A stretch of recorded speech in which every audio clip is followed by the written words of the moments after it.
LaMarr Darnell Shields is the co-founder and president of the Urban Leadership Institute, with his work with and for young people known nationwide.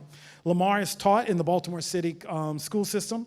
He lived in Latin America. He's spoken at the White House, and he's written several books. The thing I will tell you about Lamar is I get invited to come and participate in these male seminars all the time where we're mentoring boys and we're talking to boys. And sometimes you go in and you're feeling really good and pumped, and there's one kid in there who's just determined to screw up your day. And he doesn't want to participate. You may ask him a question, and he'll just shrug his shoulders. And I give up sometimes. And if you don't want to engage, I'm not going to engage with you. I was with Lamar at this event. This was almost 15 years ago. And there was one kid in there who just wanted to make a mess of the day. I don't know what he said to the kid. I hope that he said something very inspiring to the young man. But he took him out in the hall, and he may have said something else to him, like, if you don't pull this off, you won't be going back in that room.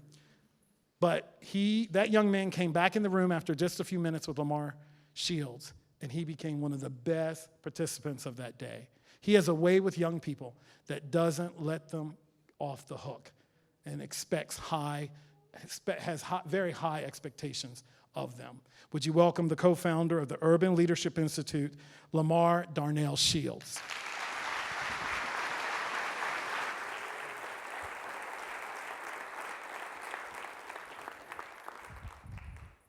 Wow. I really think Anthony was talking about me. I was that little boy who I had to really go out to talk to myself.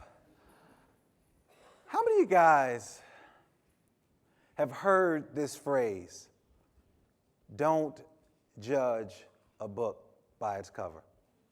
Okay. If you're anything like me, you've heard this thousands of times, millions of times. As a little boy, shiny forehead, Mama got me clean, Catholic school boy growing up on the south side of Chicago. I thought about this over and over again. Why do we judge one another? While many of you guys are sitting out there looking at me, you may be judging me now. You don't like my vest, may not like my shoes, but while you're sitting next to someone, they may be judging you also. So just look around and just say, don't judge me. No, say it with some emotion, don't judge me. See, some of you guys are afraid, don't judge me. Okay. And in this world that we live in, we have enough judges to go around. We got Judge Judy screaming all the time. We got Judge Thurgood Marshall, the first African-American judge on the Supreme Court. We have the judge. Then we have a good friend of mine from Detroit, Judge Greg Mathis. But there's one judge that I'm really afraid of. This judge. Now, I thought I was afraid of my mom and my dad, but this is the judge that I'm afraid. Look at that finger. But as I thought about growing up as a young man, I really thought about, why do we judge each other? And as Anthony talked about the work that I do with young people, my goal in life is to change the headlines. To change the headlines and change how this country views its young people. You guys know what I'm talking about. You walk down the street and done this. Shaking your head, right? Or my ladies are infamous, the body language, the head leaning back. We've judged our young people. And I'm here to tell you, we need to stop.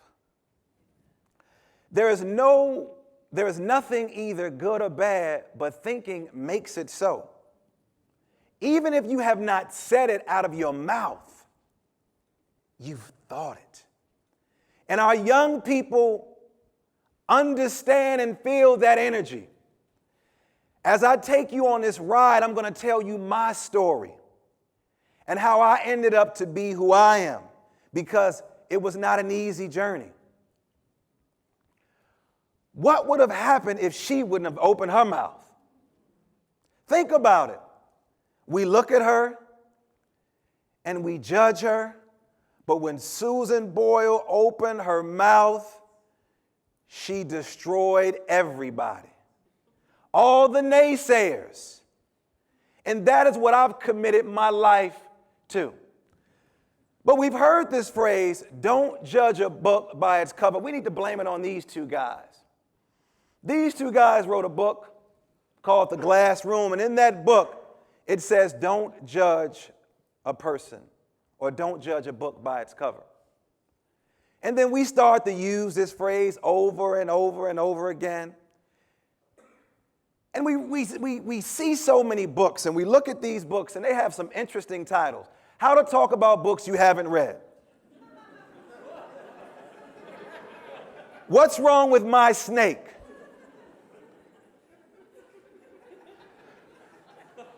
Dirty minds out there. And the number one bestseller is Who Moved My Cheese?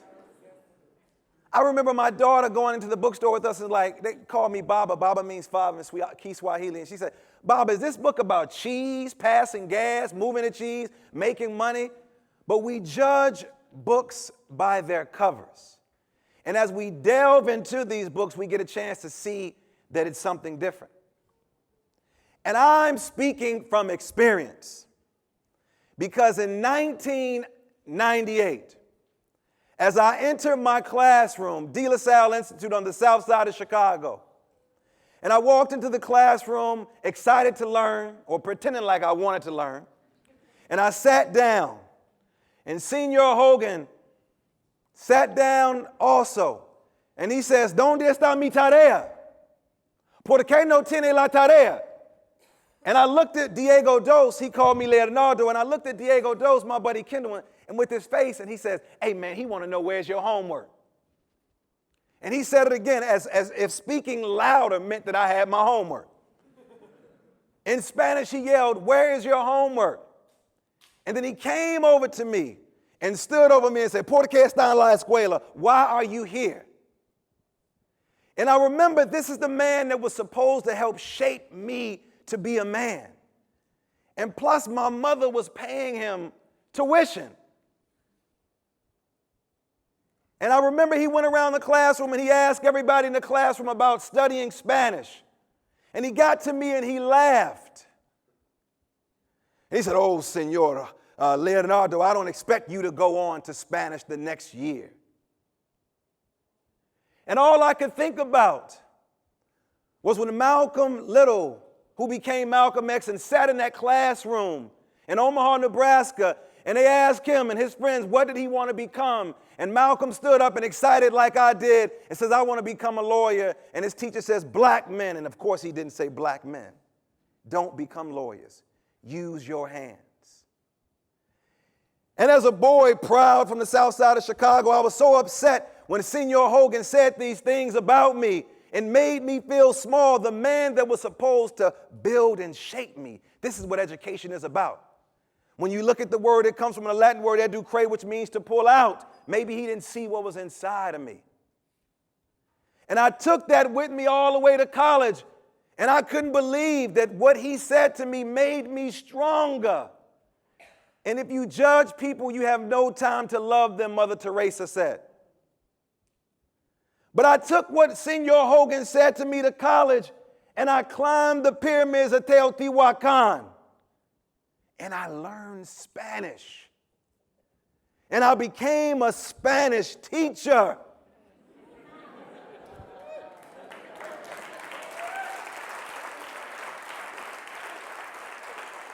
And I took it a step further. I decided that I was going to dedicate my life to young people all over the country by using a language.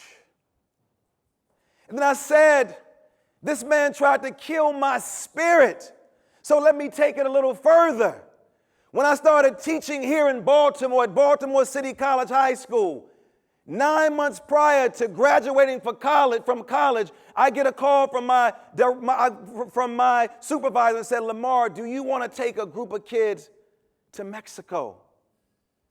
The same boy who sat in Senor Hogan's class and he tried to, as they say in the neighborhood, play me. And my teacher asked me, do I want to take a group of kids to Mexico?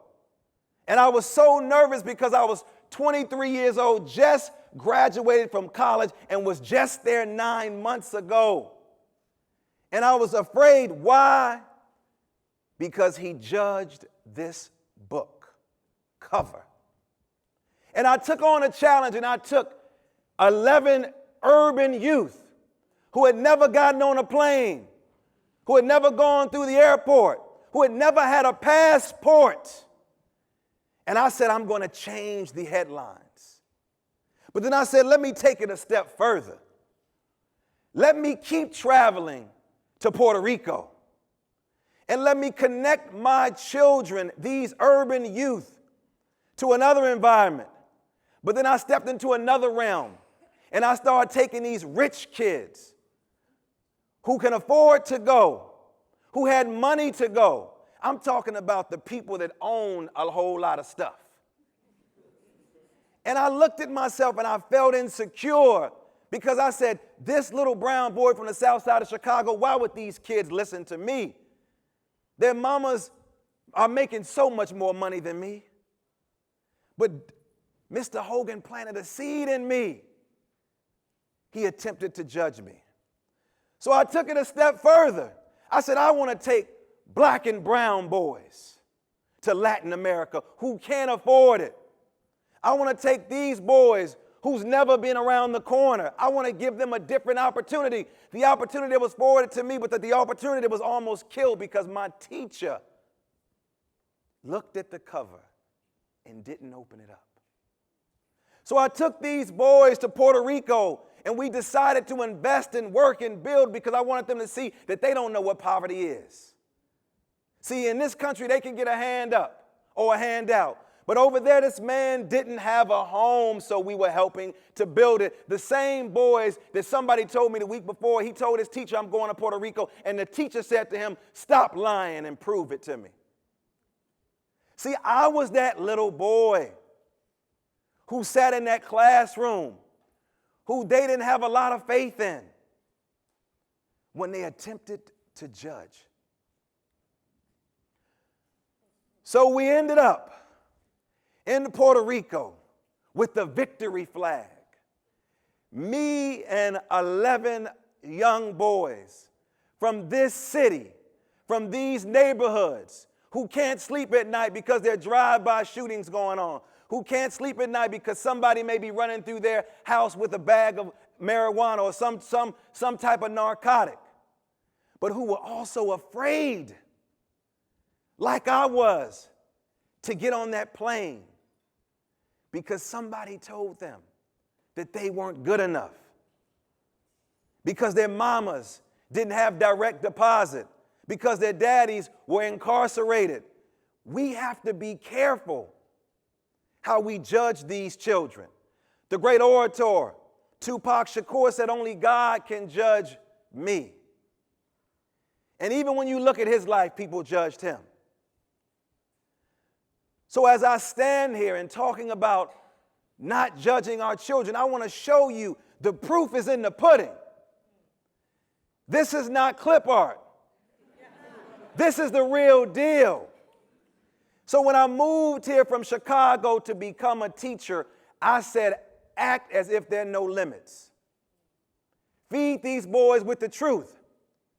Treat them with respect. Connect them to excellence. Provide them with the tools, and they will step up to the occasion. It took me a while to get them there, but it also took me a while to get myself there. But just think if I would have allowed Mr. Hogan in 1988 on the south side of Chicago to kill my spirit, I would not have become this master teacher. Well, I'm taking these young people outside of the classrooms and meeting children like them. But let me take it a step further, because I'm proud of what these young people were able to do. I want to show you my cover. When I was teaching in Baltimore City schools, our children made history.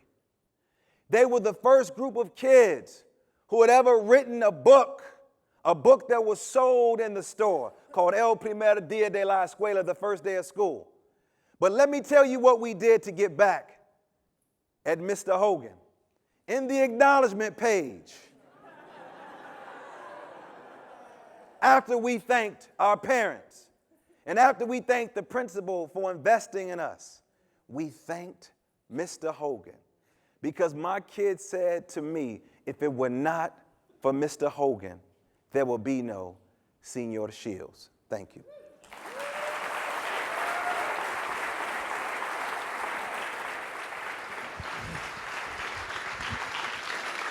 Mm.